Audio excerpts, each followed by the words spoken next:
वही वही वही।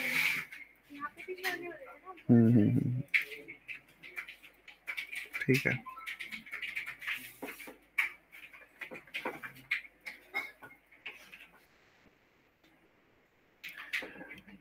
Hello hello students. हाँ यस बेटा, सर। आप सुन पा रहे हैं? Yes sir. हाँ बेटा, तो ठीक है, हम लोग शुरू करते हैं। बेटा, हमने अभी जो कंप्लीट किया है उसमें स्ट्रेट लाइन की इक्वेशन, वेक्टर फॉर्म और एंगल्स के बारे में हमने समझा है, कोप्लेनरिटी के बारे में भी हमने समझा है। अब एक तो हम लोग इंटरसेक्शन पॉइंट के बारे में समझेंगे, दूसरा इमेज पॉइंट के बारे में, और shortage distance between two lines, distance between two parallel lines. तो अभी 4 या 5 पॉइंट्स अभी हमारे पास और हैं इसमें समझने के लिए। तो सबसे पहले हम लोग समझेंगे image of a point in a given line.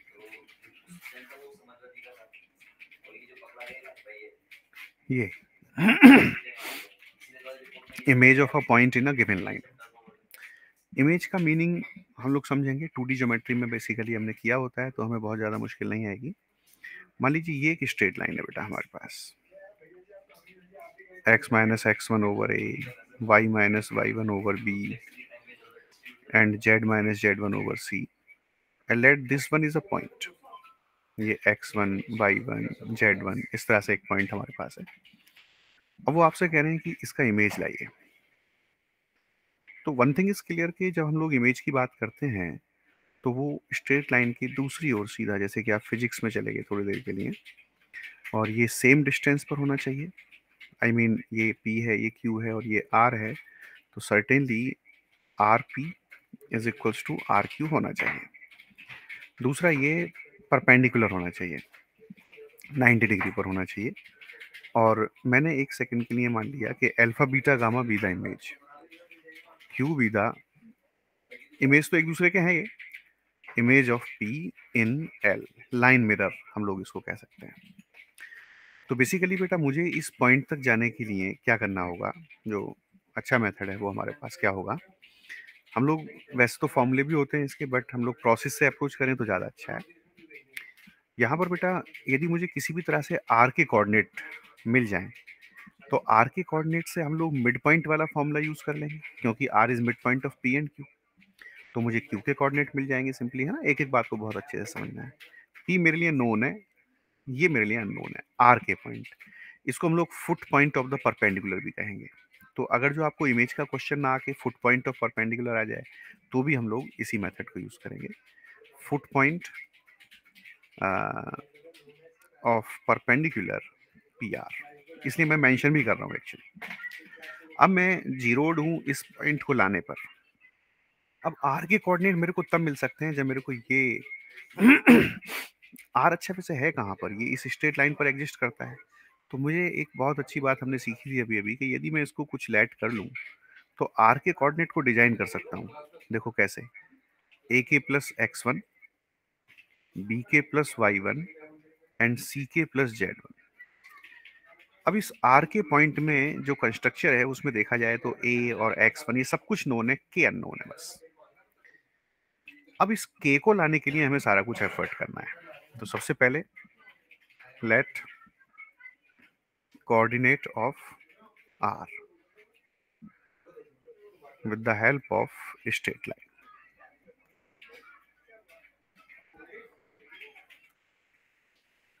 With the help of straight line हमने यहाँ पर लिखे हुए हैं, मैं एक बार यहाँ भी लिख देता हूँ। ए के प्लस एक्स वन, बी के प्लस वाई वन और सी के प्लस जेड वन। ठीक है बेटा। अब मेरे को आइडिया आ रहा है कि मैं इस फैक्ट का यूज करूं, पी आर किसके परपेंडिकुलर है, एल के। तो हम लोग ना direction ratios of P are की बात करते हैं। हमें अच्छे से पता होता है कि हम दो पॉइंट्स को ज्वाइन करने वाले जो लाइन सेगमेंट है उसका डायरेक्शन रेशियो डिफरेंस की हेल्प से ला सकते हैं। तो कैसे किया जाए, वो थोड़ी सी यहाँ प्रॉब्लम है। यहाँ पर मुझे इसको कुछ और मानना पड़ेगा, ये अल्फा वन, बीटा वन और गामा वन। तो आप देखिए बेटा, पी आर का डायरेक्शन रेशियो में कैसे ला रहा हूँ, ये ला रहा हूँ ए के plus x1 minus alpha one, जैसे x2 माइनस x1 से लाते थे ना वैसे ही। दूसरा क्या आएगा, बी के plus y1 minus beta one, फिर आएगा सी के plus z1 minus gamma one. तो ये डायरेक्शन रेशियो पी आर आ जाता है। उसके बाद direction ratios of straight line L, वो हैं ए बी एंड सी। थोड़ा सा बड़ा दिख रहा है लेकिन आप देख रहे होंगे कि सब कुछ नोन है, के अननोन है, तो जब न्यूमेरिकल वैल्यूज लेंगे हम लोग तो ये थोड़ा सा सोफिस्टिकेटेड दिखेगा।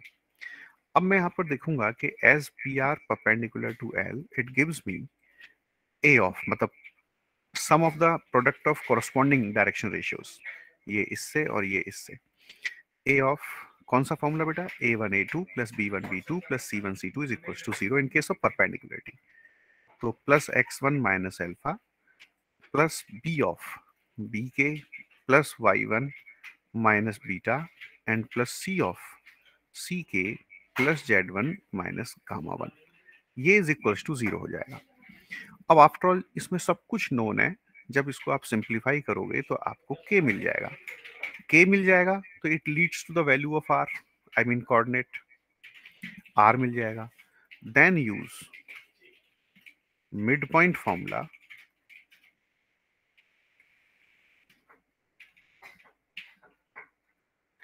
And get coordinate of Q. ये आप लोग एक स्टेप या यूं कहिए कि एल्गोरिथम लिख सकते हैं। तो एक बार फिर से मैं बताना चाहूंगा बेटा सभी को, मुझे एक पॉइंट दिया जाएगा, एक लाइन दी जाएगी, आपसे कहा जाएगा फाइंड इमेज पॉइंट और फुट ऑफ द परपेंडिकुलर। ठीक है, हम लोग लाइन पर एक पैरामीटर यहाँ पर सस्टेन करेंगे और उसके बाद में ये कोऑर्डिनेट लेट कर लेंगे। ये कोऑर्डिनेट लाइन पर कहीं भी लिए जा सकते हैं क्योंकि हम डायरेक्शन रेशियो के थ्रू ले रहे हैं। मैं इनको आर के लिए असाइन कर देता हूँ। उसके बाद पी मेरे को पता होता है, हम लोग पी और आर का डायरेक्शन रेशियो लाते हैं। लाइन का डायरेक्शन रेशियो मेरे को पता है।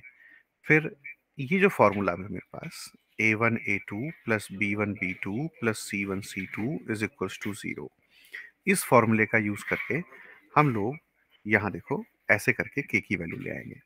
और बेटा जैसे ही मुझे के की वैल्यू मिलेगी, मैं के की वैल्यू को वापस आर के कोऑर्डिनेट में रख दूंगा तो मुझे आर के कोऑर्डिनेट भी मिल जाएंगे। और जैसे ही मुझे आर के कोऑर्डिनेट मिलेंगे, मैं मिड पॉइंट का अच्छा, अगर जो मुझे फुट पॉइंट तक पूछा गया होता तो क्वेश्चन यहीं पे स्टॉप हो जाता, लेकिन इमेज पूछा है तो इसलिए हम लोग मिड पॉइंट का यूज कर लें। बेटा एल्गोरिथम समझ में आए? यस। ये है, तो इसे एक बार अच्छे से आप देख लीजिए। मैं अभी रख रहा हूँ इसको, स्क्रीन को आपके सामने।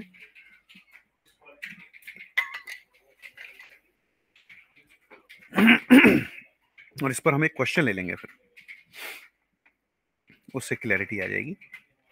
अब फॉर्मूला डेवलप करने से बेटर है कि हम लोग प्रोसेस यूज कर लें बेटा।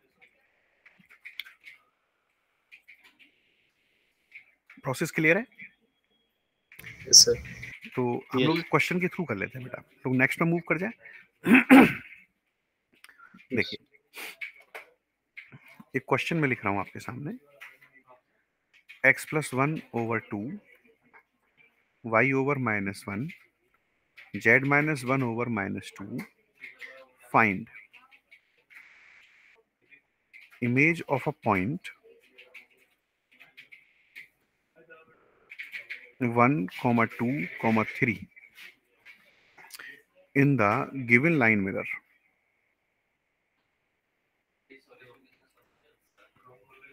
ठीक है, तो अब मेरे पास ये लाइन की इक्वेशन है और लाइन की इक्वेशन में हमने मेरे पास यहाँ P, हमने एक पॉइंट यहीं से ले लिया, तो इसका इमेज इस तरह से यहाँ पर Q होगा। मैं उसको अल्फा बीटा गामा कुछ माने लेता हूँ। ये पॉइंट R होगा, मैं यहीं से लाता हूँ बेटा इसको। और आप मुझे बताओ क्या ये ठीक से लिखा गया है? मैं समझता हूँ आपको क्लियर हो गया होगा।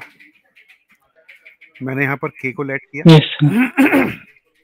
और R के कोऑर्डिनेट एज्यूम कर लिए, देखो 2k minus one minus k, not a big problem. अब हम अपना काम शुरू करते हैं swiftly. Direction ratios of P R, ये आप मुझे डायरेक्टली बताते चले जाओ। 2k minus two minus k minus two and minus 2k minus four, am I right? See it भाई, डिफरेंस ही तो लेना था बेटा हमें।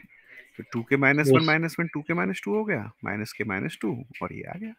अब एल के डायरेक्शन रेशियोज, बेटा एक बात जरूर याद रखें आप, जब हम किसी लाइन के डायरेक्शन रेशियोज दिखा रहे हो तो उसमें ना एक्स वाई जेड के कोफिशिएंट पर एक बार जरूर वहाँ पर उसको ऑब्जर्व कर लें, कहीं वो 1 से अलग ना हो, नहीं तो प्रॉब्लम हो जाएगी। अभी ठीक है, तो 2 माइनस वन और माइनस टू। अब as P R perpendicular to L, it shows that 2 of 2k minus 1 minus 1 of minus k minus 2 and minus 2 of minus 2k minus 4 is equals to 0.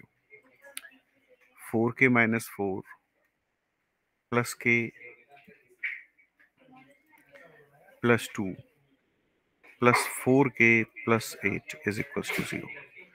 तो ये 9k हो गया plus 6 हो गया और k की value minus 2/3 हो जाएगी। तो आप देख रहे होंगे कि r के कोऑर्डिनेट तक तो बहुत जल्दी पहुंच गए, -4/3 -1 2/3 और 4/3।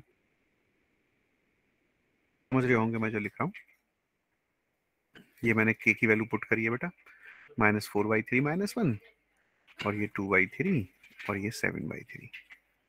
गेटिंग बेटा? तो ये फुट पॉइंट ऑफ परपेंडिकुलर। यहाँ तक तो क्वेश्चन ये हो गया सर। वहाँ पे जो हमने वो लिखा है, हाँ BRs लिखे हैं, उसमें -2 के -2 नहीं आना चाहिए?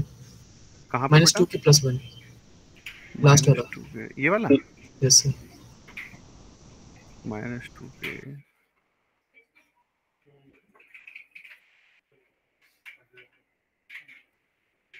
एक मिनट, -3 ओ नहीं नहीं, -1 भी नहीं आएगा, वो -2 आएगा। -2 के -2 सही है, -2 के +1 से 3 सब्ट्रैक्ट किया गया था तो -2। ठीक है बेटा? Yes sir. हाँ वो गलत हो गया था, -2 के -2 1 से 3 जाएगा, तो यहाँ पर भी चेंज होगा बेटा। अब तो ये 2 हो गया और ये 4 हो गया, अब तो काफ़ी कुछ चेंज हो गया यार। ये 4 4 कैंसिल, ये +2 हो गया। मैं छोड़ दूँ क्या इस क्वेश्चन को?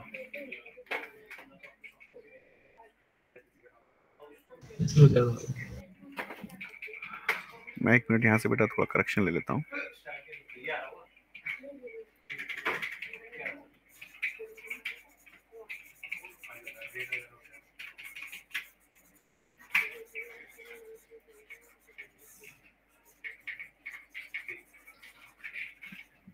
ये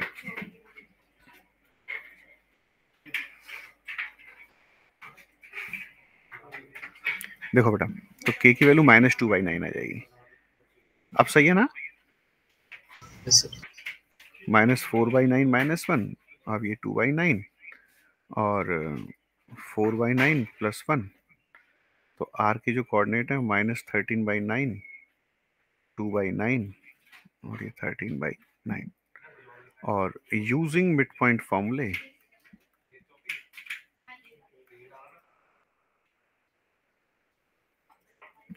फाइंड q। समझ में आ रहा है ना बेटा? ये तो क्लियर हो गया होगा। अल्फा +1/2 = -13/9 हो जाएगा, बीटा +2/2 हमारा 2/9 हो जाएगा और गामा +3/2 = 13/9 हो जाएगा। तो इस तरह से बेटा हम लोग दो चीजें सीख चुके हैं, एक तो फुट पॉइंट लाना और एक आपका इमेज, बल्कि एक थर्ड पॉइंट भी है इसमें, एक और भी पॉइंट पूछा जाता है बेटा, perpendicular distance of a point from line. तो यदि मैं यहाँ पर पी आर को रिगार्ड करूं तो वो क्या है? P R perpendicular distance, I mean distance of a point from a line. भाई आप अच्छे से समझते हैं, हमारे पास 2D ज्योमेट्री में तो एक फॉर्मूला होता था ये वाला, ax1 by1 प्लस सी ओवर √a² + b², लेकिन यहाँ नहीं होता ना ऐसा। यहाँ तो हमें पहले फुट पॉइंट लाना ही पड़ेगा और फिर इनके बीच में डिस्टेंस फॉर्मूला लगाना पड़ेगा। ठीक है, तो ये बात क्लियर है? तो एक ही क्वेश्चन से हमें 3 यहाँ पर फैक्ट सीखने को मिलते हैं। एक तो how to find image, how to find foot point of the perpendicular and how to find perpendicular distance of a point from line, ऐसे करके। ठीक है बेटा, समझ में आ गया सभी बच्चों को? Yes. चलिए, तो इमेज हमारे लिए कंप्लीट हो जाता है। अब इसमें इमेज ना, जो हमने डिस्टेंस की बात की, परपेंडिकुलर डिस्टेंस, उसमें एक और भी फैक्ट है, मैं उसको भी समझाऊंगा आपको। नेक्स्ट सीट पर मूव कर रहे हैं बेटा हम लोग। जैसे कई बार ना ये लोग ऐसा कह देते हैं, मैंने एक मान लो लाइन लिया, एक पॉइंट लिया, और एक और लाइन है, मान लीजिए इस तरह से, ये L1 है और ये L2 है, और लेट दे आस्क कि भाई एक पॉइंट है यहाँ पर A, find distance of point A from L1 when it is measured in the direction of L2। I mean ये एंगल और ये एंगल इक्वल होते हैं। मतलब what we want to learn here, to find distance of a point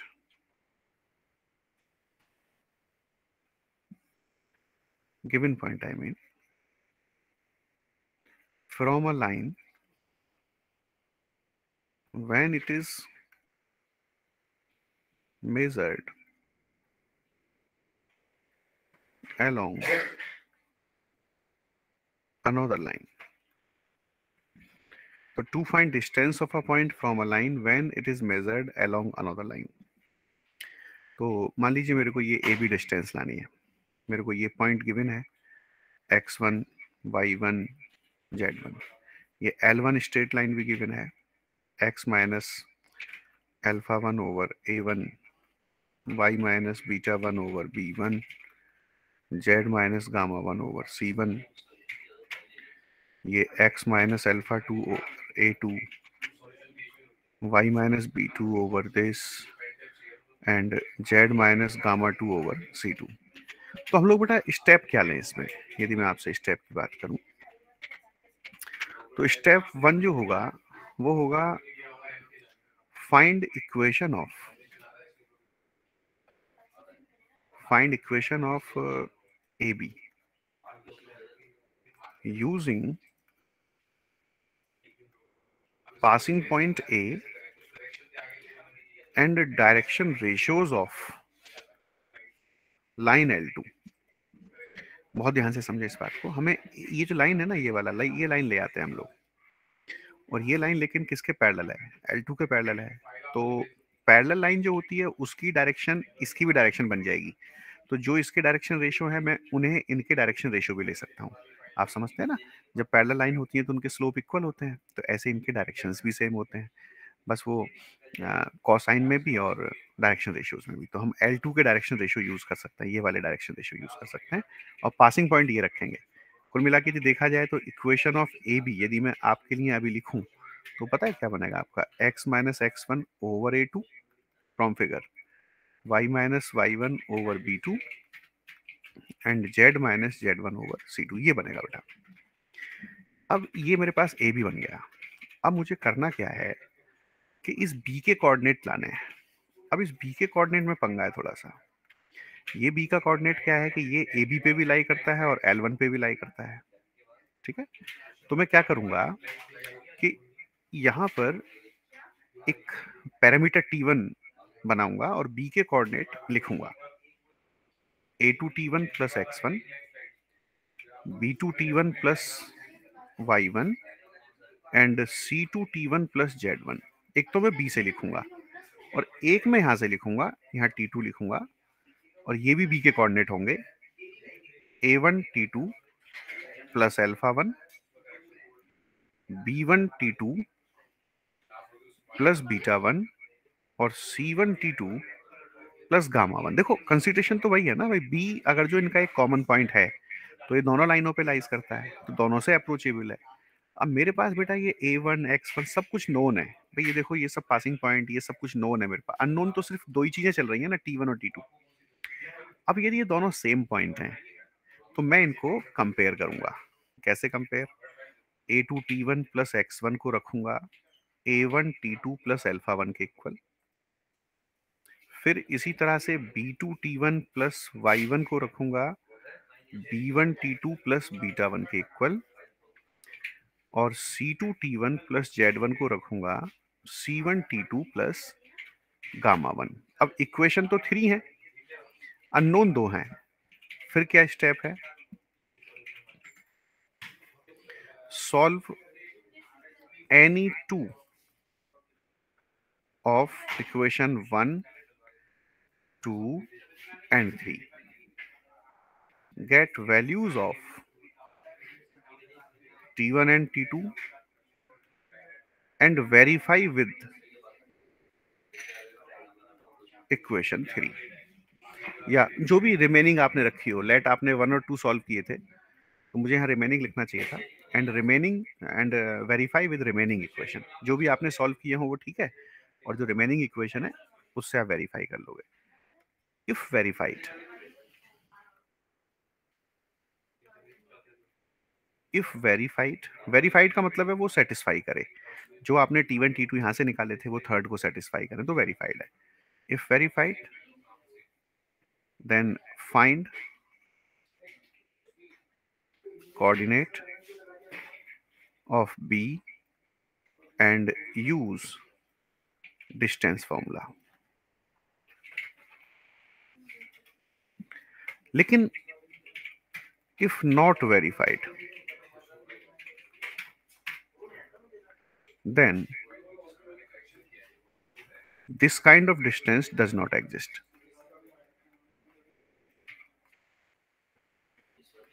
Distance does not exist। मतलब इस बात को मैं अच्छे से एक्सप्लोर करना चाहूंगा आपको। बेटा ऐसा भी तो हो सकता है ये लाइन 3D की चल रही है, अब ऐसा हो सकता है कि ये लाइन इससे कांटेक्ट में ही ना हो, ये लाइन ऊपर से निकल जाए, तो जब मैं इसके पैरेलल यहाँ पर, तो वो भी इसके ऊपर से निकल सकता है, हो सकता है कांटेक्ट में ना हो। मतलब एक तरह से यदि कोई फिगर देके आपसे नेसेसरी और सफिशिएंट कंडीशन पूछे, तो ये है कि जब हम किसी पॉइंट से किसी दूसरे लाइन के अलोंग डिस्टेंस लाते हैं तो वो लाइन गिवन लाइन को कट करनी ही चाहिए, तभी ये वाली लाइन इसको कट कर पाएगी, नहीं तो नहीं कर पाएगी। ये तो हो गया एसर्सन रीजन का क्वेश्चन। मान लीजिए एसर्सन रीजन में भी आपसे पूछ सकता है वो किसी तरह से क्वेश्चन। बाकी ये मैथमेटिकली आपने एक्सप्लोरेशन देखा, तो ये बेटा अच्छे से पढ़ो, थोड़ा सा बड़ा आर्टिकल है, क्लियरली समझ लीजिए। आप पढ़िए, फिर मैं एक बार और इसको बताता हूँ। समझ में आ रही है वैसे चीजें? Yes sir. एक बार पढ़ लीजिए, फिर मैं आपको बताता हूँ। और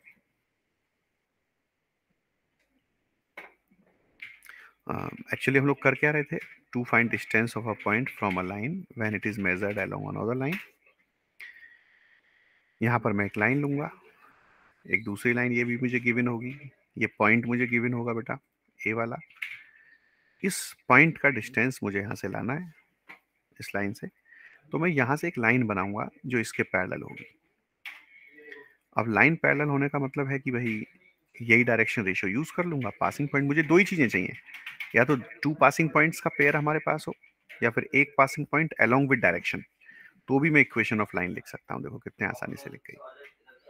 फिर इस बी पॉइंट के कोऑर्डिनेट को आप ए बी के थ्रू लेट करेंगे एक बारी, और एक बारी L1 के थ्रू लेट करेंगे, दोनों को कंपेयर करेंगे, किन्हीं दो से सॉल्व करके थर्ड में रखेंगे। यदि वो सेटिस्फाई हो जाता है तो इसका मतलब सब कुछ कनेक्टेड है, और B is a point which is in existence. और जब B के कोऑर्डिनेट आप कोई से भी पॉइंट से निकाल लेना फिर तो, जब वेरीफाइड है तो, और डिस्टेंस फॉर्मूले से डिस्टेंस आ जाएगी। लेकिन प्रॉब्लम तब आएगी जब वो वेरीफाइड ना हो, इसका मतलब ये लाइन कट ही नहीं कर रही थी इसको, तो फिर ये भी नहीं करेगी, क्योंकि ये तो जैसे वो जा रहा है वैसे ही ऊपर से वो भी निकल जाएगा।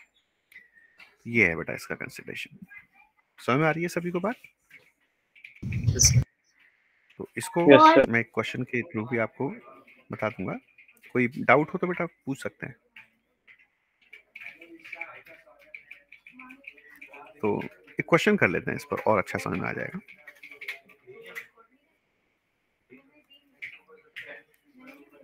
Find the distance of point 111 from straight line x plus 2y plus 3z when measured from नहीं, when measured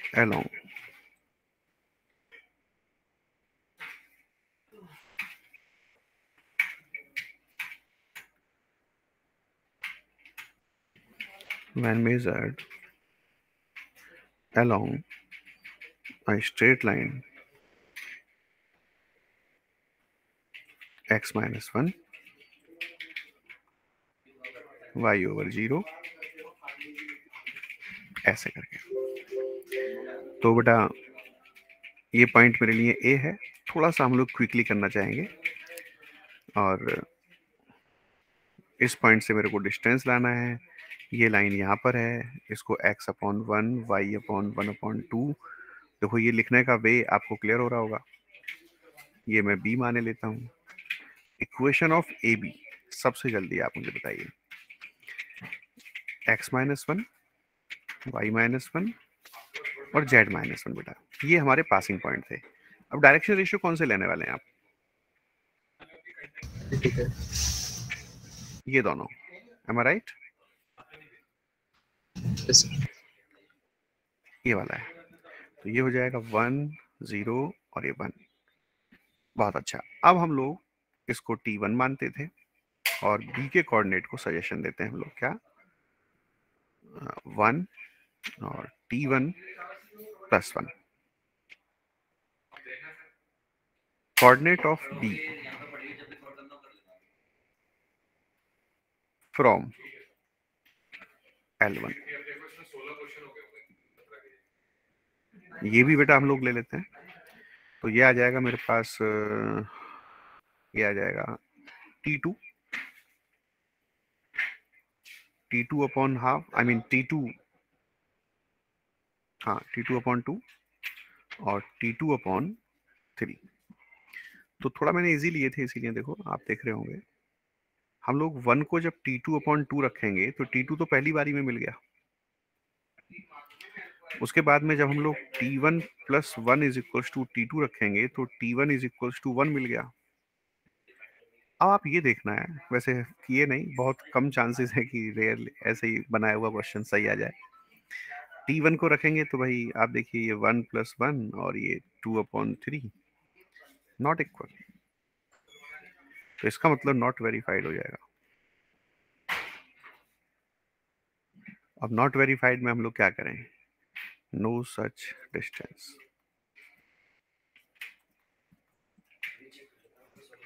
समझ में आई बेटा बात सबको अच्छे से? कोई मुश्किल तो नहीं किसी को? गुड, लिख लो इसको।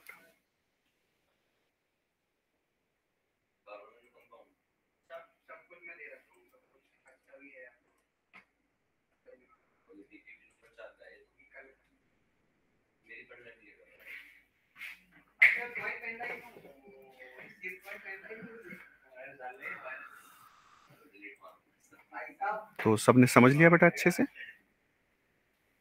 चलिए अब हम लोग आगे मूव करते हैं, नेक्स्ट सीट पर जा रहे हैं बेटा। एक आप लोग समझ लिए अच्छे से, इंटरसेक्शन ऑफ स्ट्रेट लाइंस। वैसे वो इसी का सब पार्ट है, जल्दी समझ में आ जाएगा। Intersection of straight lines. देखो बेटा अलग अलग प्लेन में अलग अलग लाइंस होती हैं। एक प्लेन में जब हम लोग 2D ज्योमेट्री पढ़ते थे उनको तो कट करना ही पड़ेगा अगर जो वो नॉन पैरेलल हैं, लेकिन यहाँ पर दो लाइन जो नॉन पैरेलल हैं बट यदि नॉन कोप्लेनर हैं तो वो कट नहीं कर पाती। मतलब दो नॉन कोप्लेनर लाइंस के लिए ये कंपलसरी नहीं है कि वो कट करेंगी, क्योंकि वो अलग अलग प्लेन्स में हो सकती हैं। आप इसका एग्जाम्पल जहाँ रूम में बैठे हैं वहां पर भी देख सकते हैं। आप देखो, आप एक 6 फेस बॉडी में बैठे हुए हैं, 4 फेस दीवारें हो गई, एक छत हो गई, एक हमारे पास फर्श हो गया। अब यदि मैं एक लाइन फ्लोर पे बना दूं और एक लाइन सीलिंग पर बना दूं लेकिन दोनों पैरेलल ना हो, तब भी वो कट नहीं करेंगी, ठीक है ना? और आई मीन थोड़ा सा मतलब एक प्लेन से कनेक्ट करते हुए। तो यहाँ पर इंटरसेक्शन ऑफ लाइंस के लिए हमें पूरा प्रोसेस देखना पड़ता है। एक तो उनकी कोप्लेनरिटी चेक कर सकते हैं आप, जैसे नेसेसरी एंड सफिशिएंट कंडीशन क्या है for two straight lines to be to have an intersection point, they should be coplanar and non parallel. बताओ बेटा, है ना? मतलब to have an intersection point they should be non-parallel and coplanar, ये होनी चाहिए। दूसरा प्रोसेस क्या है हमारे पास, बिल्कुल सेम जो अभी अभी पढ़कर आए हो आप। मान लीजिए ये मेरे पास दो स्ट्रेट लाइन है बेटा, इस पर भी मैं एक क्वेश्चन लूंगा, z minus z1 over c1, x minus x2 over a2, और आप ना एनसीईआरटी की बुक के भी सारे क्वेश्चंस करना, उससे भी बहुत आइडिया मिलेगा आपको। कोई क्वेश्चन ना आए तो मुझसे पूछोगे। अब मान लो मुझसे कहा गया कि फाइंड इंटरसेक्शन पॉइंट, एकदम क्लियर सा पॉइंट यहाँ पर मेथड है, let intersection point be Q। इसको मैं T1 मानूंगा, इसको मैं T2 मानूंगा, तो Q दोनों पर ही होना चाहिए। जब वो इंटरसेक्शन पॉइंट है तो भाई ये Q तो दोनों पर ही होना चाहिए। तो Q के कोऑर्डिनेट एक तो L1 के थ्रू लिखिए आप एक मिनट में समझ भी आई थिंक आपको पूरा समझ में आ गया होगा ऑलरेडी।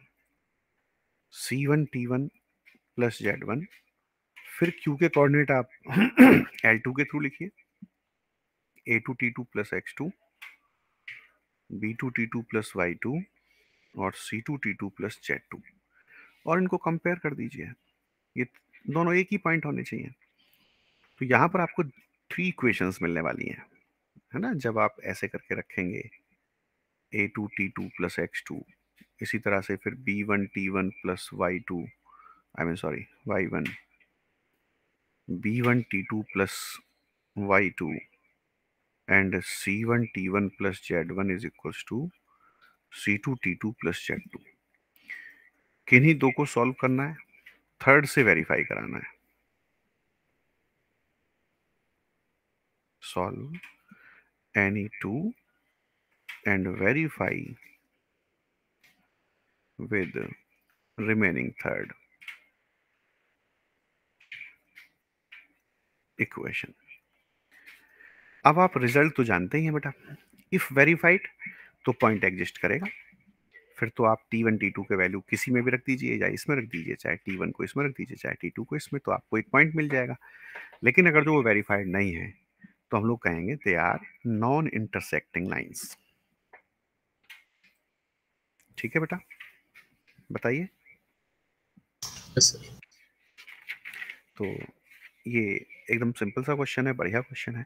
और नेसेसरी और सफिशिएंट लाइन हमारे पास कंडीशन क्या है कि वो नॉन पैरेलल और कोप्लेनर होनी चाहिए।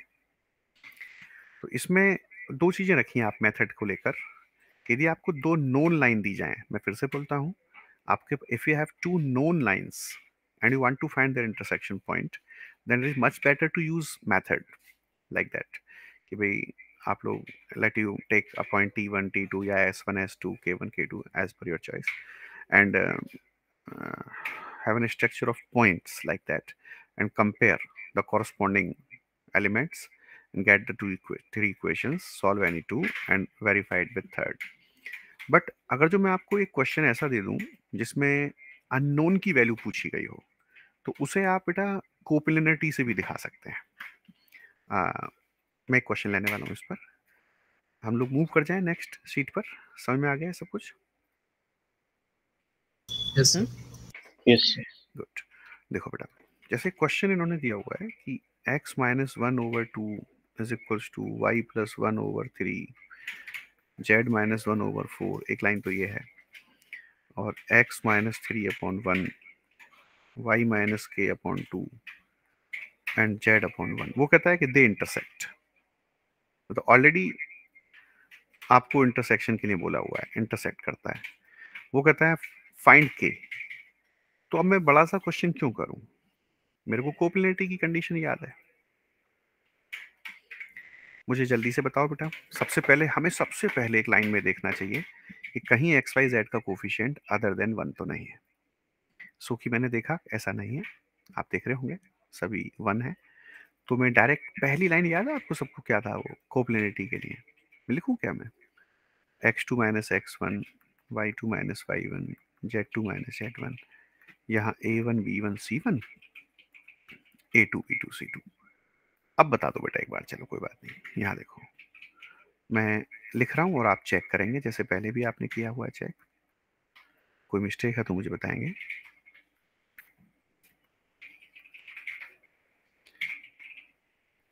वन टू वन, देखना बेटा ये बात समझ में आई सबको? x2 माइनस x, मैंने इधर से डिफरेंस लिया है तो 3 माइनस 1 2 हो गया, फिर यहाँ k माइनस माइनस प्लस 1 और 0 minus minus plus 1, ratios ratios. अब यहाँ पे 3 minus 8, sorry minus k plus 1, 2 minus 4 plus 1, 4 minus 3 is equal to 0, minus 10 और plus 2k plus 2 and plus 1 is equal to 0, 2k minus 7 is equal to 0, k is equal to 7/2। तो इस तरह से हम लोग पता लगा सकते हैं।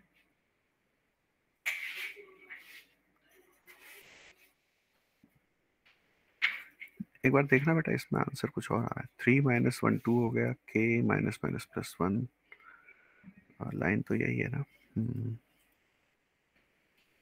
2 3 4 1 2 1 2 of 3 minus 8 10 minus of k plus 1 2 minus 4 no doubt plus 1 4 minus 3, यहाँ 1 हो गया, minus minus plus twice of k plus 1 2k plus 2 minus 5 minus 10 3 minus minus 7, यही आना चाहिए।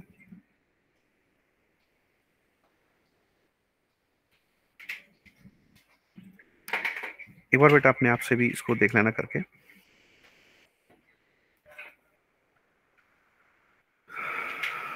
देखना कोई कैलकुलेशन मिस्टेक तो नहीं है, आप भी चेक करो अपने आप से।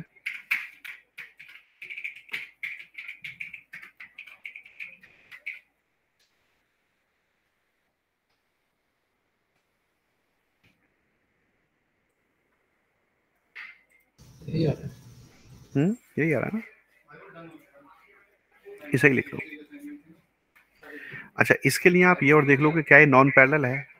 बिल्कुल नॉन पैरेलल है। आप देखो जैसे यदि मैं कॉरस्पॉन्डिंग रेशियोज का रेशियो देखूं तो 2/1 is not equals to 3/2 is not equals to 4/1, तो नॉन पैरेलल है। अब नॉन पैरेलल के साथ यदि कोप्लेनर हो जाएगा तो कट पॉइंट तो देगा ही देगा ना, और कोप्लेनरिटी की कंडीशन यही आप जानते हैं अच्छे से। तो इसमें कहीं कोई मिस्टेक रह गई है, आप देख लेना एक बार, ऐसे ही होगा और यही आंसर भी आना चाहिए। इसमें 7/2 की जगह पर 9/2 ऑप्शन है, देख लेना एक बार। तो यहां तक की बात भी समझ में आती है बेटा सभी को? अब हमें इमेज पॉइंट, इंटरसेक्शन और एक पॉइंट हमने और सीखा था, कौन सा था वो? इंटरसेक्शन हो गया, और एक to find distance of a point from a line when measured along another line. ठीक है बेटा, नेक्स्ट पर अब हम लोग मूव करेंगे। अब हम लोग पढ़ेंगे बेटा स्क्यू लाइंस। स्क्यू लाइंस में हमें क्या पढ़ना है, कैसे, मतलब हम लोग इसको डिफाइन कैसे करते हैं? Two lines are said to B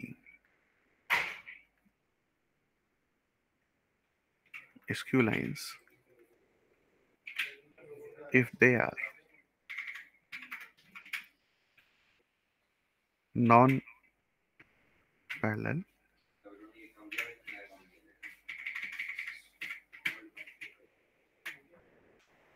non-coplanar। तो ये ध्यान रखिए, नॉन पैरेलल होनी चाहिए और नॉन कोप्लेनर होनी चाहिए, अलग अलग प्लेन्स में होनी चाहिए और पैरेलल नहीं होनी चाहिए। तो उनको हम लोग क्या कहते हैं? स्क्यू लाइंस कहते हैं। और जैसे मान लो ऐसे ऐसे इस तरह से, और इसके में हम लोग एक टर्म सीखते हैं, बहुत ज़्यादा इंपॉर्टेंट है, shortest distance between skew lines. Shortest distance between skew lines. कई बार ना एडवांस में शॉर्टेस्ट डिस्टेंस सेगमेंट की इक्वेशन पूछ ली जाती है। एक बात हम लोग और सीखेंगे, इक्वेशन ऑफ एसडी सेगमेंट। तो बेटा मैं यहाँ पर आपको दोनों तीनों चीजें समझाना चाहूंगा इसमें। मान लो मेरे पास L1 स्ट्रेट लाइन ये है, ये L2 स्ट्रेट लाइन है, अलग अलग प्लेन्स में है, पैरेलल भी नहीं है। तो शॉर्टेस्ट डिस्टेंस एक तो वो फिनोमेना होता है, एक वो टर्म होता है अपने आप में जो इन दोनों पर परपेंडिकुलर होता है। ये एंगल आपको लगेगा नहीं जैसे परपेंडिकुलर हो, लेकिन ये होता है, ये वाला एंगल है, मतलब बाहर की तरफ एंगल है, ये नहीं है, ये बाहर की तरफ। जैसे आप इमेजिन कर सकते हैं कि आप दो लॉग ले लीजिए, वुडन लॉग, और उनको ऐसे करके थोड़ा रखिए जैसे दो फिंगर होती हैं, और अब उसमें यदि हमें ऐसा कुछ फिट कर दें जो दोनों पर परपेंडिकुलर हो, तो वो आप इमेजिन कर सकते हैं, वो स्क्यू लाइन सेगमेंट होगा।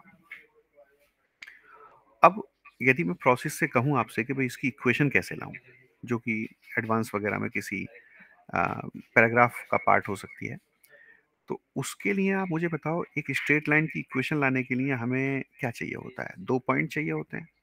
Yes, sir. तो पहले मैं इसी को डिस्कस करूंगा बेटा, how to find equation of shortest distance segment. L1 मान लो मेरे पास वही है जो यूजुअली हम लोग लेते हैं, x minus x1 over a1, y minus y1 over b1, z minus z1 over c1। ये भी कुछ इस तरह से, x minus x2 over a2, y minus y2 over b2 and z minus z2 over c2। तो हम लोग ना इन पॉइंट्स को कंसीडर कर लेते हैं, और आप जानते हैं वो हम कैसे करते हैं। यहाँ मान लो मैं t1 ले लेता हूँ, यहाँ मान लीजिए मैं t2 ले लेता हूँ, तो मैं a के कोऑर्डिनेट्स को इजीली यहाँ पर बना सकता हूँ। a1 t1 plus x1, b1 t1 plus y1, c1 t1 plus z1। इसी तरह से b के कोऑर्डिनेट भी हम लोग लिख सकते हैं, a2 t2 plus x2, b2 t2 plus y2, c2 t2 plus z2। ये हम लोग लिख सकते हैं, a और b के कोऑर्डिनेट्स हैं। अब यहाँ पर ये देखो आप कि a और b के कोऑर्डिनेट्स में अब मेरे पास अननोन थिंग्स क्या हैं, सिर्फ t1 t2 है, and we are looking for that. हमें t1 t2 मिल जाए तो फिर तो हम लोग 2 पॉइंट से जाने वाला इक्वेशन ले आ सकते हैं। डिस्टेंस चाहिए तो डिस्टेंस फार्मूला लगा सकते हैं। मतलब we are zeroed at this कि भाई हम लोग we want to find values of t1 t2। अब कैसे लाएं? t1 t2 लाने के लिए मुझे दो इक्वेशन तो बनानी पड़ेंगी पक्का। मेरे पास एक प्रॉपर्टी, एक फैक्ट है यहाँ पर कि AB is perpendicular to both of the lines, और मुझे इसके डायरेक्शन रेशियो पता है, इसके डायरेक्शन रेशियो पता है। If I try to find direction ratios of AB, तो कुछ बनेगा। डायरेक्शन रेशियोज ऑफ AB दिखने में आपको बहुत बड़ा लगेगा, लेकिन न्यूमेरिकल वैल्यू होंगी तो छोटा हो जाएगा उस टाइम पर। a2 t2 plus x2 minus, मैं सारा नहीं लिख रहा हूँ, समझ सकते हैं, this minus this, this minus this, और दिस माइनस दिस। अब डायरेक्शन रेशियोज ऑफ AB है मेरे पास,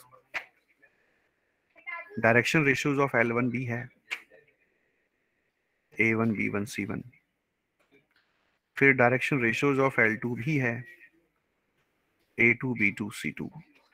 as we have AB is perpendicular to L1, तो आप समझते होंगे मैं क्या करने वाला हूँ अब। A1 of A2 T2 plus x2 minus A1 T1 minus x1। मैं सिग्मा लिख देता हूँ ताकि छोटे पार्ट में सारा कुछ लिख जाए, और A भी L2 पर भी परपेंडिकुलर है, तो बेटा A2 of this value A2 T2 plus x2 minus A1 T1 minus x1 भी किसके इक्वल हो जाएगा? 0 के इक्वल। अब ये T1 T2 में एक इक्वेशन है, ये भी T1 T2 में इक्वेशन है, solve these two equations for T1 and T2. तो आपको जब T1 T2 के वैल्यूज मिल जाएंगे, now we have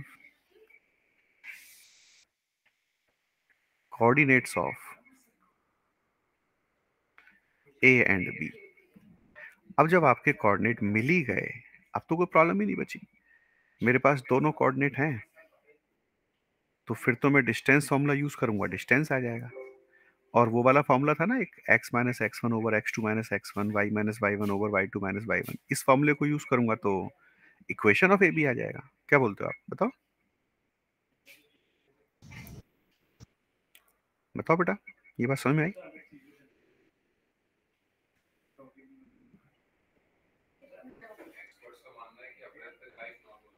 पढ़िए और मुझे बताइए।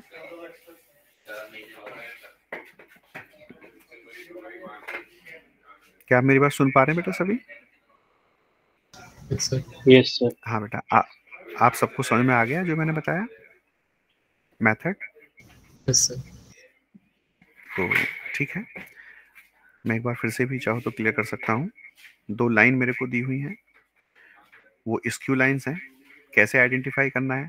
यदि उन्होंने पहले से डिक्लेयर कर रखा है तो नो नीड टू आइडेंटिफाई। करना है तो फिर आप दो चीजें करेंगे, नॉन पैरेलल, नॉन कोप्लेनर। ये सेगमेंट है जिसके लिए वो इक्वेशन मांग रहे थे, उसके लिए मेरे को दोनों कोऑर्डिनेट चाहिए। दोनों कोऑर्डिनेट थोड़ा सा लेंथी प्रोसेस है। यहाँ पर मैं एनी पॉइंट कंसिडरेशन से एक पॉइंट एज्यूम करूंगा, यहाँ पर भी एज्यूम करूंगा, मेरे को कोऑर्डिनेट मिल जाएंगे। लेकिन दो अननोन वैल्यू इंट्रोड्यूस हो चुके हैं, यहाँ T1 और यहाँ क्या बेटा T2। इन दोनों को फाइंड आउट करना पड़ेगा। उसके लिए हम ए बी के डायरेक्शन रेशियोज लाते हैं इस तरह से, direction ratios of A B. यहाँ डायरेक्शन रेशियोज ऑफ L1 है, यहाँ डायरेक्शन रेशियोज ऑफ L2 है। मैंने क्लियरली मेंशन किया है ए बी परपेंडिकुलर है L1 पर, तो कॉरस्पॉन्डिंग डायरेक्शन रेशियोज के प्रोडक्ट्स का सम 0 होता है। ए बी L2 पर परपेंडिकुलर है तो ये भी सम 0 होगा। T1 T2 पर दो इक्वेशन बनेंगी, उन्हें आप सॉल्व करेंगे, दोनों वैल्यू मिल जाएंगे और उससे हमें A और B के कोऑर्डिनेट्स मिल जाते हैं। तो ये तो रहा बेटा प्रोसेस। प्रोसेस कब मस्ट है यूज करना? जब आपको ए बी का इक्वेशन पूछा गया हो और सिर्फ डिस्टेंस पूछी गई है, तो मैं आपको डायरेक्ट फॉर्मूला भी लिखवाता हूँ जिसे आप यूज करके सॉर्टेड डिस्टेंस ला सकते हैं। अब बेटा मैं नेक्स्ट सीट पे मूव करूं, समझ में आ गया हो तो? Yes sir. Good. Yes.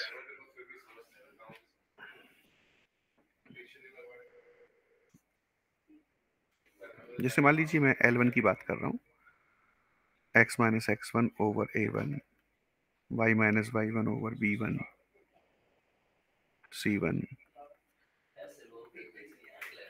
x minus x2 over A2, y minus y2 over B2। तो shortest distance between above two straight lines, ये बेटा आप एक फॉर्मूला नोट कर लीजिए, थोड़ा देखने में बड़ा सा फॉर्मूला है। ये modulus x2 minus x1, y2 minus y1, z2 minus z1, a1 b1 c1, a2 b2 c2, और नीचे जैसे हम लोग डिटर्मिनेंट एक्सपेंड करते हैं ना, वो वाली term b1 c2 minus b2 c1 under square. फिर इसको छोड़ दीजिए, जैसे हम एक्सपेंड करते हैं a1 c2 minus a2 c1 whole square और a1 b2 माइनस a2 b1 whole square. Generally board exam में सॉर्टेड डिस्टेंस ही पूछी जाती है, तो आपको यदि कार्टेशियन फॉर्म में लाइन दे रखी है तो आप इजीली इस तरह से लिख सकते हैं। ये फॉर्मूला है, आप देख रहे होंगे ऊपर फॉर्मूला आप पहले पढ़ चुके हो, ये कोप्लेनरिटी के लिए फॉर्मूला था।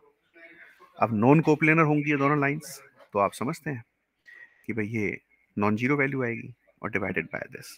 तो ये पूरा बेटा सॉर्टेड डिस्टेंस का फॉर्मूला है रिगार्डिंग कार्टेशियन फॉर्म। इसी को मैं पैरेलल इसी सीट पर लिखना चाहूंगा। यदि मेरे पास लाइंस ऐसे दिया होता है, इस तरह से दिया हुआ है, A2 plus T2 B2, and these are skew lines, then sorted distance between above lines, ये बेटा आप ऐसे याद करिए, इज इक्वल्स टू, अब जरा ध्यान से देखो, ये HTP है, ये फर्स्ट रो बना रहा है, सेकंड रो, थर्ड रो, ये वेक्टर B1 था, ये वेक्टर B2 था, ये A2 माइनस A1 है, आप देख सकते हैं, बहुत ध्यान से देखिए। तो A2 minus A1 vector dot B1 cross B2 HTP, एक तो ये हो गया, ये हमने अंडर मॉड रख दिया। और नीचे बहुत ध्यान से देखिए, ये B1 क्रॉस B2 का, यदि मैं यहाँ पे I J K लिख दूं, I J और K, और फिर आपसे कहूं कि क्रॉस प्रोडक्ट लाओ, तो यही तो आएगा, उसी का मॉडुलस है। तो नीचे B1 क्रॉस B2 का मॉडुलस, ये बेटा आप अच्छे से नोट कर लीजिए।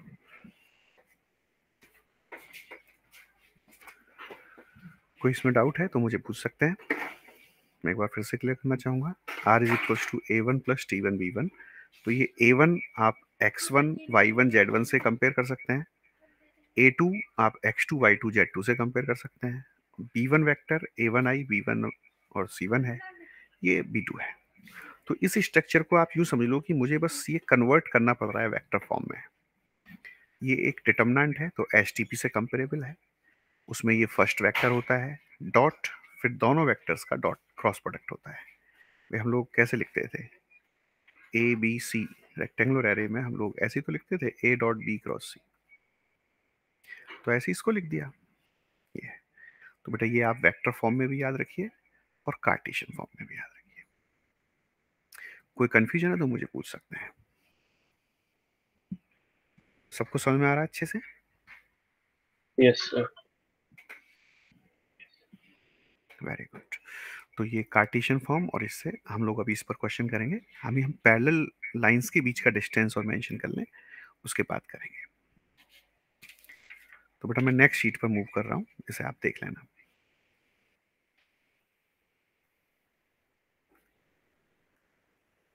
डिस्टेंस बिटवीन पैरेलल लाइंस, उसमें हम लोग क्या करते हैं, जैसे मान लो मैं चलो वेक्टर फॉर्म में लेता हूँ पहले, ये A1 प्लस TB, और ये है हमारे पास A2 प्लस T2B। अब आप देख रहे होंगे कि दोनों ही line 1 and 2 both are parallel to vector B, so L1 is also parallel to L2। ये मान लो L1 लाइन है और ये L2 लाइन है, तो इनके बीच जो डिस्टेंस होती है उसका फॉर्मूला आप लिख सकते हैं, डिस्टेंस बिटवीन above लाइंस, वो होता है बेटा A2 minus A1 cross B और डिवाइडेड बाय, ये आप लिख लीजिए। मैं वैसे इसके बारे में थोड़ा सा बताना भी चाहूँगा आपको, कैसा आया फॉर्मूला, आप पहले इसको समझ लीजिए, फिर मैं इसके बारे में थोड़ा सा आपको बताता हूँ।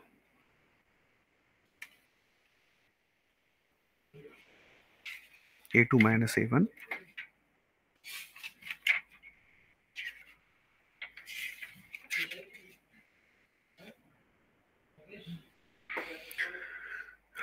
हम लोग ना इसे ऐसे सीख सकते हैं बेटा, जैसे एक तो ये लाइन है मेरे पास और एक ये लाइन है, ये L1 ये L2। अब ये तो मान लीजिए A1 पॉइंट से पास कर रही है,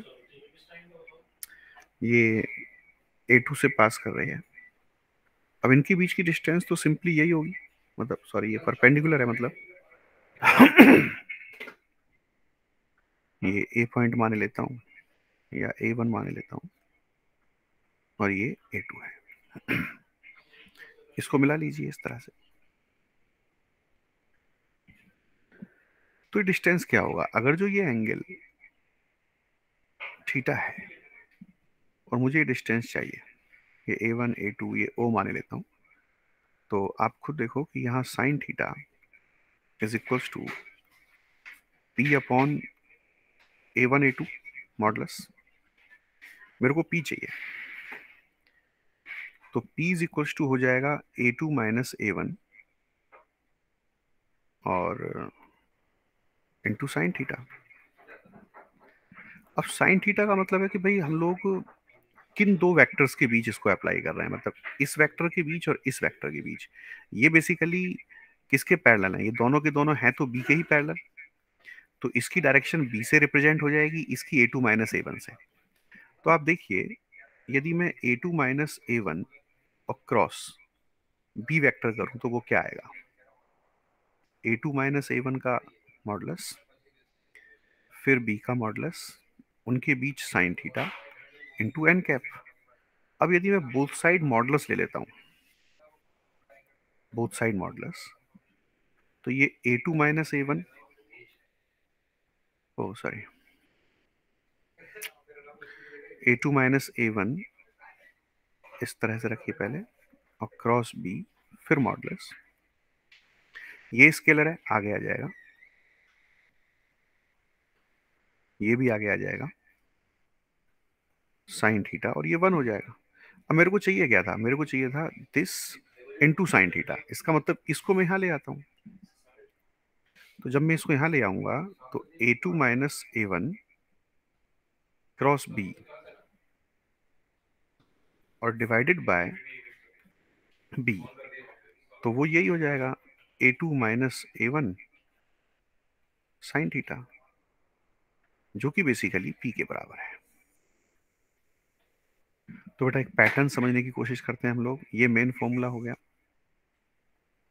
जो मैंने यहाँ पर दिखाया है कि distance between two parallel lines out of which one is passing through A1, second is passing through A2, and both are parallel to a common vector B, then their distance can be given by A2 minus A1 cross B over modulus of B। तो बताओ बेटा, ये बात समझ में आ रही है आपको अच्छे से? Yes, sir. इस तरह से हम लोग इसको रख सकते हैं। अब इजीली हम लोग इनको अप्लाई भी कर सकते हैं, वही देखते हैं, देखो कैसे अप्लाई करते हैं।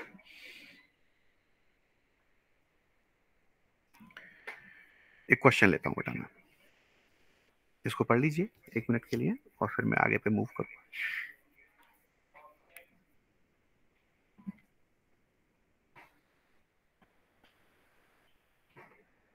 बहुत ध्यान से इसको समझ लीजिए। 2 लाइन है, ये पैरेलल सिर्फ इस वजह से है, ये बी की वजह से पैरेलल है, दोनों सेम वेक्टर के लिए पैरेलल है।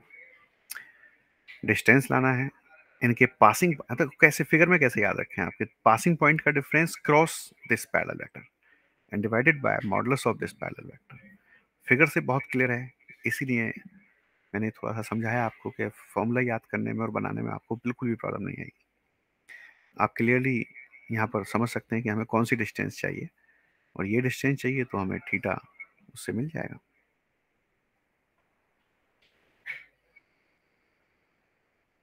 ठीक है बेटा, एक क्वेश्चन ले लेते हैं। मान लो मैं आपसे कहूं R is equal to I plus J plus K I, और दूसरा है 2I प्लस के प्लस एस आई, बल्कि यहाँ पर वो कुछ चेंज भी दे सकते हैं, मान लो वो 2SI भी दे सकते हैं आपको कंफ्यूज करने के लिए, तो उससे कोई प्रॉब्लम नहीं है। आप इस 2S को रिप्लेस करके S1 लिख दीजिए, ये स्केलर ही माना जाएगा, इससे आप बिल्कुल भी कंफ्यूज ना हो कि भाई ये पैरेलल है या कुछ ऐसी गड़बड़ तो नहीं है। अब हमें सीधे सीधे A2 माइनस A1 पर अप्रोच करना है। 2I प्लस के minus I minus J, I minus J plus के, ये बात है A2 माइनस A1। अब मुझे, अच्छा अब मैं B क्या लूँ, फिर B वेक्टर क्या लूँ, तो वो I लेना पड़ेगा मुझे सिर्फ। तो बेटा A2 minus A1 cross B, आज भी मैं डायरेक्ट करना चाहूँगा इसको, जैसे I माइनस जे प्लस के, और इसको क्रॉस वेक्टर में I के साथ कर रहा हूँ, तो आई क्रॉस आई तो जीरो होता है, ये तो जीरो आई हो गया, या जीरो रखिए आप उसको। जे क्रॉस आई क्या होता है, आई क्रॉस जे के होता था बेटा, तो जे क्रॉस आई माइनस के होता है, तो ये प्लस का के हो गया। के क्रॉस आई क्या होता है, जे होता है। नहीं तो आप क्या करते हैं ऑर्डिनरीली, ऑर्डिनरीली आप क्या करेंगे, आई जे के, पहला वेक्टर है हमारे पास 1 माइनस 1 1, और फिर ये 1 0 0। देखो आई के साथ 0 माइनस 0, माइनस जे के साथ 0 माइनस 1, और प्लस के साथ 0 माइनस माइनस प्लस 1। देखो अभी भी आया ना जे प्लस के। तो हम लोग इसको थोड़ा सा अप्रोच कर सकते हैं। Yes. अब a2 minus a1 cross b का मुझे मॉडुलस लाना होता था, आपको याद ही होगा, तो मैं j प्लस के का मॉडुलस लाऊंगा और वो अंडर रूट 2 आ जाएगा। अब डिस्टेंस कितना होता था, डिस्टेंस का फॉर्मूला, डिस्टेंस का फॉर्मूला था a2 minus a1 cross b under modulus और divided by modulus of b, under 2 over 1, you know b का मॉडुलस 1 होगा, तो ये डिस्टेंस बेटा अंडर 2 आ जाएगी। सबको समझ में आ गया अच्छे से question? Yes sir. Yes, sir. तो एप्लीकेशन क्लियर है। बेसिकली मैंने इस क्वेश्चन में बस यही आपको सिखाना चाहा है कि ये जो 2s है ना, इससे हमें कोई प्रॉब्लम नहीं है, और हमें b का मॉडुलस एकदम जो भी लीस्ट फॉर्म है उसको हमें उठाना होगा। मान लो यहाँ पे i प्लस 2j दे देते और यहाँ 2i प्लस 4j दे देते, तो मैं i प्लस 2j को उठाता, ये ध्यान रखना है लीस्ट फॉर्म में। यदि आप इसको उठाएंगे तो फिर हमें यहाँ पर उसी का क्रॉस करना पड़ेगा, तब भी वो एडजस्ट हो जाएगा, उसमें कोई गलती नहीं होगी। तो ये क्वेश्चन भी क्लियर है सबको? मैं एक क्वेश्चन बेटा आपको उस पर और लेता हूँ, दूसरी जो हमने शॉर्टेड डिस्टेंस समझाया था। जैसे मान लीजिए r is equals to 2i plus j minus k plus t of 3i plus j। दूसरी लाइन मैंने ऐसे लिखी है आपको, 1 plus t 1i 3 minus 2t2j और माइनस 1 प्लस t2k। अब आप समझो, मैंने ये पर्पसली क्वेश्चन दिया है इस तरह का, और आपसे कहा गया है कि फाइंड सॉर्टेड डिस्टेंस। वो कई बार ना इसको एब्रिवेशन में लिख देते हैं, एसडी लिख देते हैं, तो मेक इट क्लियर कि ये स्टैंडर्ड सॉरी शॉर्टेड डिस्टेंस को रेफर करता है। तो आप जो सेकंड वाली लाइन देख रहे हो ना, उसे हमें रीराइट करना पड़ेगा बेटा। कैसे, आई प्लस 3j माइनस के और plus t2 of I minus 2j और प्लस के, लाइक ऐसे करके। तो उसमें कोई कंफ्यूजन नहीं होना चाहिए यदि लाइन ऐसे लिखी गई है। आप जो स्केलर टर्म है उसके जो भी कोफिशिएंट्स हैं उनको एक साथ कलेक्ट कर लो और बाकी सब अलग। तो ये वही फॉर्मेट हो गया। अब मेरे पास ये a1 है, ये b1 है, ये a2 है और ये b2 है। आपको याद होगा सॉर्टेड डिस्टेंस का formula a2 minus a1 dot b1 cross b2 है और divided by modulus of this thing. थोड़ा सा काम करना पड़ेगा, नो प्रॉब्लम। थोड़ा सा काम क्या करना पड़ेगा हमें, बस पहले जरा a2 माइनस a1 और डॉट, इसमें थोड़ा बेटा मैं डायरेक्ट करना चाहूँगा, आप लोग समझिए। इस पर हम एक डिटर्मिनेंट बना लेते थे, आपको याद होगा। तो a2 माइनस a1, इसमें से इसको सब्ट्रैक्ट कर लो, कोई प्रॉब्लम नहीं है। 2i माइनस आई 1i, तो यहाँ 1 आ गया। j माइनस 3j, ऐसे ही अपना टाइम आप वहाँ पे भी बचाएंगे। माइनस 2j, तो यहाँ माइनस 2 आ जाएगा। माइनस के और माइनस के, अच्छी बात है, ये तो जीरो ही हो गया। अब फर्स्ट डायरेक्शन रेशियो, ये वाला b1 जो होता था, ये वाला वेक्टर होता है बेटा, वो हो गया 3 1 और 0, और एक ये वाला हो गया, ये b2 होता है। ये हो गया आपका 1 माइनस 2 और 1। अच्छी बात है, मैं इसे एक्सपेंड करूंगा, expand with respect to c3। तो ये 1, ये 3 3 का एलिमेंट होता है, तो 1 ही आएगा, और ये 1 माइनस माइनस प्लस 6, तो ये 7 आ गया। तो ये वाली वैल्यू 7 आ जाती है। उसके बाद में अब हम लोग क्या करेंगे, B1 क्रॉस B2 भी लाना पड़ेगा बेटा। अब B1 क्रॉस B2 मैं यहीं से ले आ सकता हूँ, देखो आप वहां भी अपना टाइम इसी तरह से सेव करोगे। जैसे ये खत्म किया हमने, और 1 माइनस 0 का होल स्क्वायर प्लस ये, और ये खत्म किया 3 माइनस 0 का होल स्क्वायर, और इसको हम खत्म करेंगे -6 माइनस 1 का होल स्क्वायर। तो ये हो जाएगा 1 + 9 और 49, तो ये 59 हो जाएगा। समझ में आई बेटा बात? और अब हम लोग जब सॉर्टेड डिस्टेंस की बात करेंगे तो 7/59, बट स्क्वायर रूट में, ये बात ध्यान रखिएगा, क्योंकि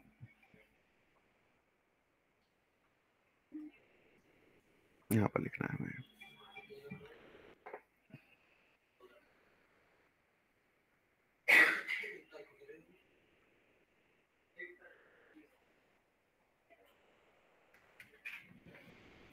समझ में आया बेटा ये? Yes sir. इस तरह से हम लोग ये लिख सकते हैं आराम से, कोई प्रॉब्लम नहीं है। कोई कंफ्यूजन है तो बताइए।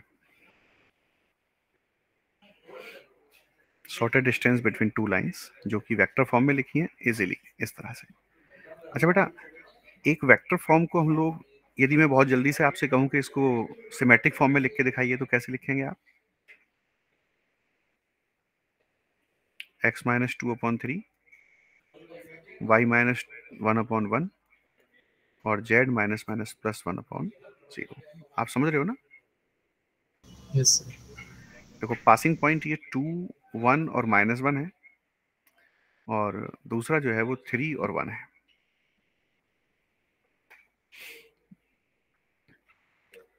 तो ये आप अच्छे से समझ लो बेटा, ये है आपका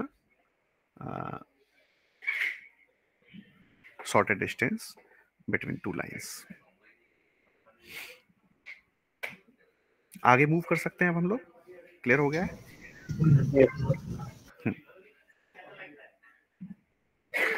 एक बेटा अब हम लोग लिखेंगे projection of a line joining two points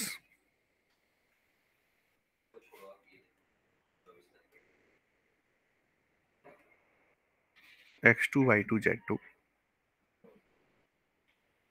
along another line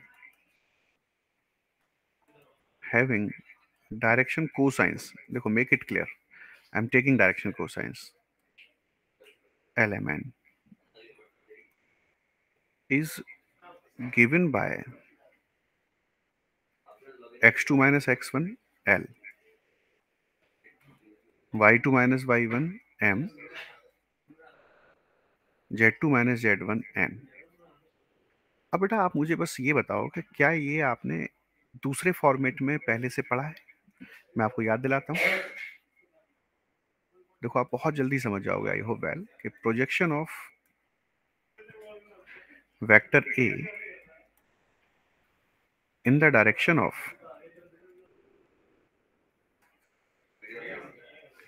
vector B,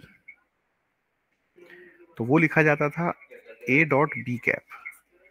I think आप यही सीन यहां पर भी देख रहे होगे। अगर जो मुझे एक लाइन का प्रोजेक्शन निकालना है जो ए बी को ज्वाइन करता है, तो उसका वेक्टर क्या होगा? x2 minus x1, y2 minus y1, z2 minus z1 j। यहाँ आई मीन यहाँ k होगा, यहाँ j होगा, यहाँ i होगा। फिर उसका जब हम लोग दूसरी लाइन पे डायरेक्शन सॉरी प्रोजेक्शन निकालते थे, तो उसको कैप में लेते थे। देखो कैप, ये बी कैप। बी कैप का मतलब है कि उसमें आईजेके के जो कोफिशिएंट हैं उनके स्क्वायर सम की वैल्यू 1 होती है। तो बाय डिफॉल्ट बेटा किसी भी यूनिट वेक्टर के जो आईजेके कोफिशिएंट होते हैं वो उसके डायरेक्शन कोसाइन ही होते हैं। भाई आप मुझे बताओ, मैं यदि एल आई, एम जे और एन के का मॉडुलस आपसे पूछूं तो 1 है। क्योंकि अंडू डेल स्क्वायर एम स्क्वायर। तो आप आगे से याद रखेंगे कि यदि किसी का मॉडुलस 1 है तो उसके आईजेके के जो वेक्टर्स के कोफिशिएंट हैं वो बाय डिफॉल्ट डायरेक्शन कोसाइन को रिप्रेजेंट करते हैं, और वो यही है। तो आप देखो जरा, बस मैंने फॉर्मेट बदल दिया है, बाकी ये सब कुछ वही है। आप देखिए ध्यान से, ए डॉट बी कैप का मतलब x2 minus x1l plus y2 minus y1m plus z2 minus z1m होता है। तो ये बेटा एक फॉर्मूला आप अपने पास नोट करके रखिए। हाँ, अगर जो डायरेक्शन रेशियोज दे रखे होते तो यू मस्ट नो इट कि भाई दे should be converted into direction cosine first, ठीक है। और जिसका हम लोग प्रोजेक्शन ला रहे हैं वो हम लोग डायरेक्शन रेशियोज में लिखेंगे। देखो ये डायरेक्शन रेशियो, ये direction cosine, direction ratio, direction cosine, direction ratio.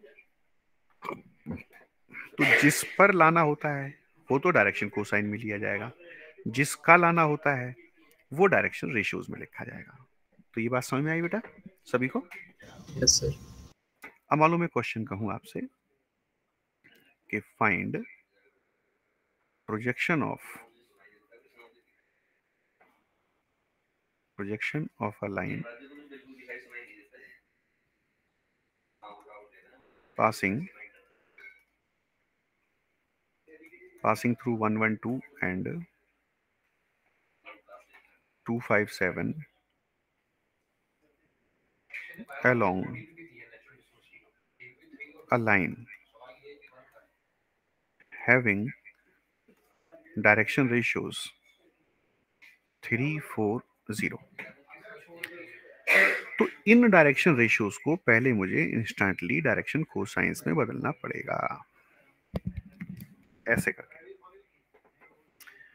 तो डायरेक्शन कोसाइन में जब मैं बदलूंगा तो वो 3 अपॉन, आप समझ रहे होंगे मैं क्या लेने वाला हूँ, 5, 4 अपॉन 5, और ये 0 का 0 ही रहेगा। तो प्रोजेक्शन की लेंथ क्या आ जाएगी बेटा? प्रोजेक्शन लेंथ आएगी, यहाँ मॉडुलस यूज कर लेंगे हम लोग क्योंकि हमें एब्सोल्यूट वैल्यू चाहिए, x2 माइनस x1।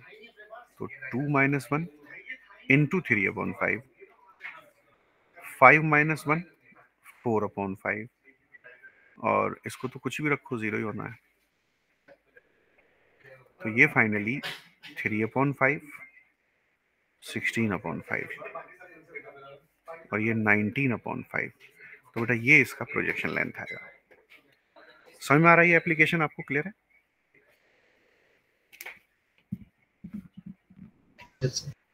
ठीक है बेटा। तो प्रोजेक्शन भी हमारे पास कंप्लीट है, और हम लोग कन्वर्जन भी इजीली कर सकते हैं, पैरामीट्रिक फॉर्म भी हमारे लिए समझ में आती है, और ऑलमोस्ट हम लोग जो लाइन से रिलेटेड थिंग्स हैं वी हैव कंप्लीटेड इट। तो लाइन से रिलेटेड जो क्वेश्चंस हैं आई होप वेल कि आप नेक्स्ट क्लास में करेंगे थोड़ा, और कुछ एक दो मैं एग्जाम्पल और लेना चाहूँगा अभी आपके लिए। प्लेन बेटा हम लोग नेक्स्ट क्लास में शुरू करेंगे क्योंकि प्लेन की अभी स्टार्टिंग के लिए फिर उतना टाइम है नहीं, तो हम लोग अभी देखें।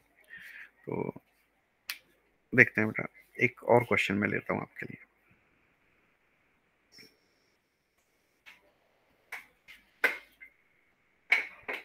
मुझे एक प्रोजेक्शन का क्वेश्चन आप प्रैक्टिस कर, मतलब आप करके दिखाइए थोड़ा सा।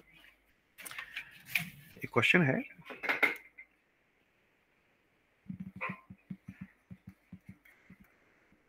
projection of a vector on the 3 coordinate axes are। अच्छा, projection of a vector on the, बहुत अच्छा क्वेश्चन बेटा, 3 coordinate axes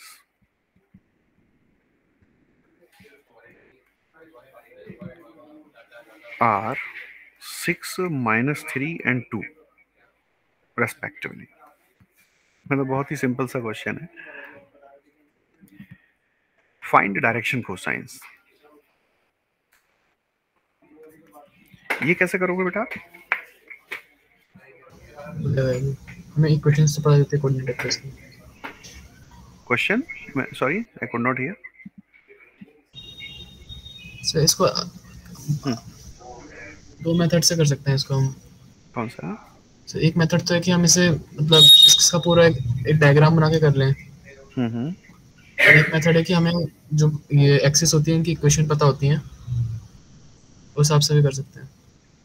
अच्छा बेटा, जैसे ये projection of vector on 3 coordinate axis है, इसका मीनिंग तो साफ है ना कि हम इस वेक्टर को तो अप्रोच कर ही सकते हैं इजीली।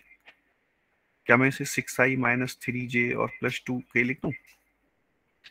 भाई प्रोजेक्शन का मीनिंग क्या होता है? जैसे मान लो ये वेक्टर है आपके पास, चलिए मैं तो फिलहाल ओरिजिन से ले रहा हूँ, और एक मैं कोऑर्डिनेट आपके लिए रन कर दूं यहाँ पर 6 - 3 2, और यहाँ से परपेंडिकुलर ड्रॉ कर दूं, तो ये लेंथ कितनी आएगी आप बताओ? 6 आएगी ना। इसका मतलब श्योरली ये एक ऐसा वेक्टर रहा होगा जिसका एक्स कोऑर्डिनेट 6 है, तभी उसका प्रोजेक्शन 6 आया होगा।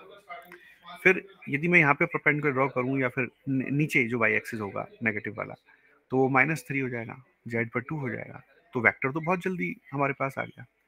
और यदि मैं इसका मॉडुलस भी लाऊं तो 36 + 9 + 4 = 7 हो गया। तो OP कैप कितना हो जाएगा? 6/7i, 3/7i and 2/7k। यही डायरेक्शन कोसाइंस होते हैं।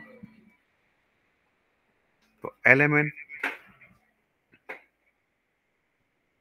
और LMN जो है डायरेक्शन कोसाइन, वो क्या होते हैं? 6/7 -3/7 और 2/7।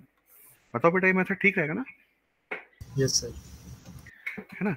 देखो अब इसका मतलब हमें देखो अच्छी चीज मिली यहाँ पर, कि जब हम लोग ये कहें आपसे कि भी किसी वेक्टर का या किसी पॉइंट का प्रोजेक्शन इतना इतना इतना है, तो हमें समझना होगा कि they are distance moved on और पैरेलल टू कोऑर्डिनेट एक्सिस।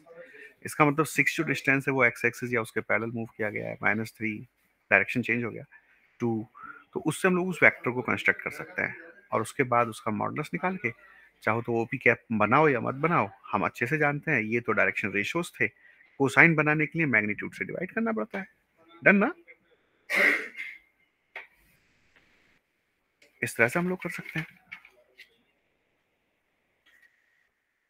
एक और क्वेश्चन हम लोग लिखेंगे बेटा।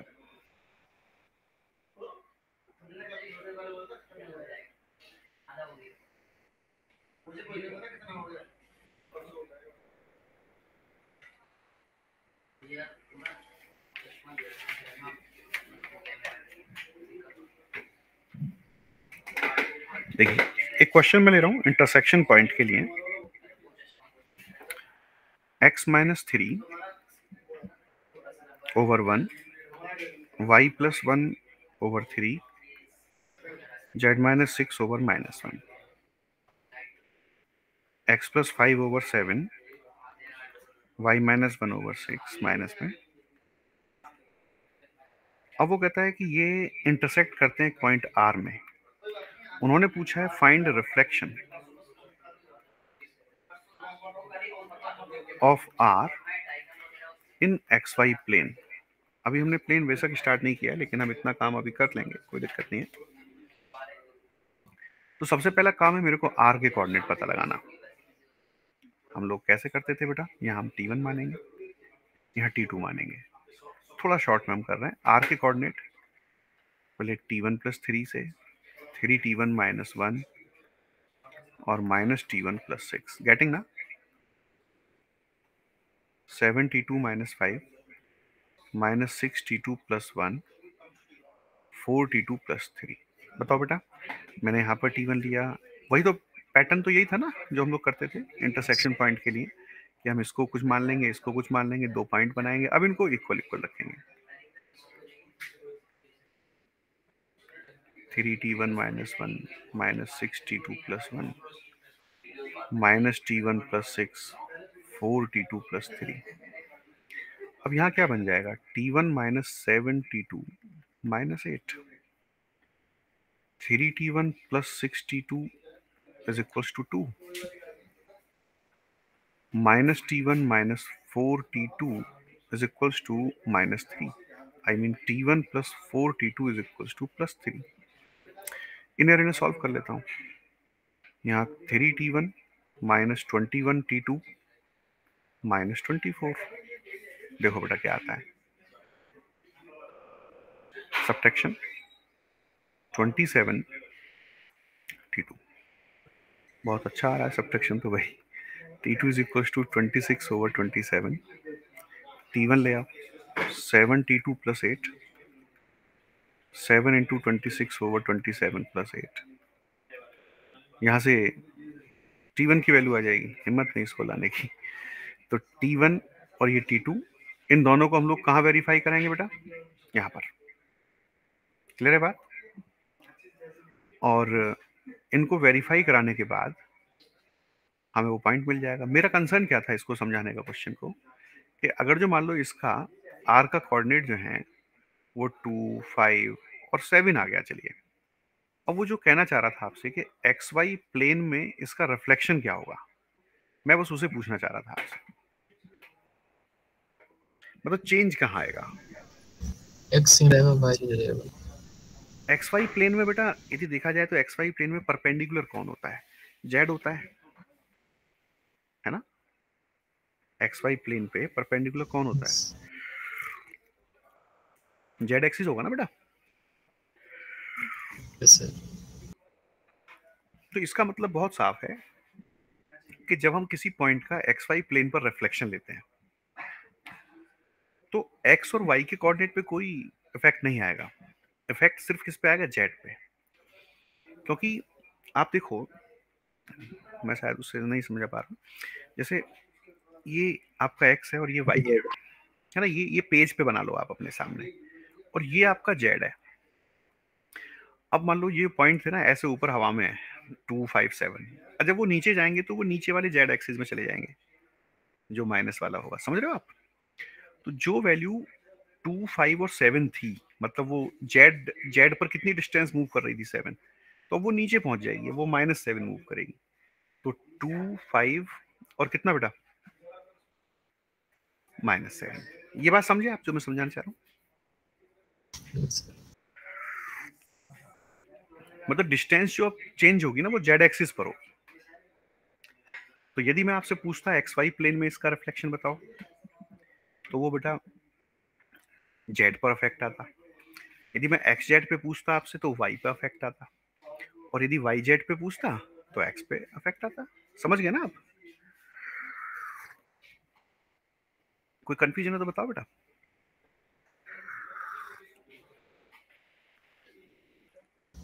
Yes sir. ये चीज है। अब पॉइंट चाहे कुछ भी आए, पॉइंट तो कुछ आएगा ही, क्योंकि उन्होंने कहा है कि भाई आर का रिफ्लेक्शन पता लगाइए, तो इसका मतलब पॉइंट तो कुछ ना कुछ आएगा ही, नो डाउट। लेकिन वो क्या आएगा वो देखना है, ठीक है?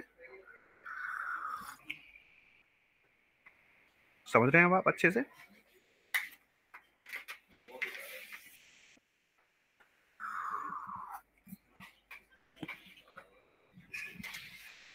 तो बेटा मैं समझता हूं आज आप इतना कर लीजिए, ठीक है? और हम लोग नेक्स्ट क्लास में मिलेंगे, और तब तक आप स्ट्रेट लाइन से रिलेटेड जितने भी क्वेश्चंस हैं वो वेल कि आप उन्हें कर लेंगे, और वेक्टर्स की भी प्रैक्टिस करते रहिए।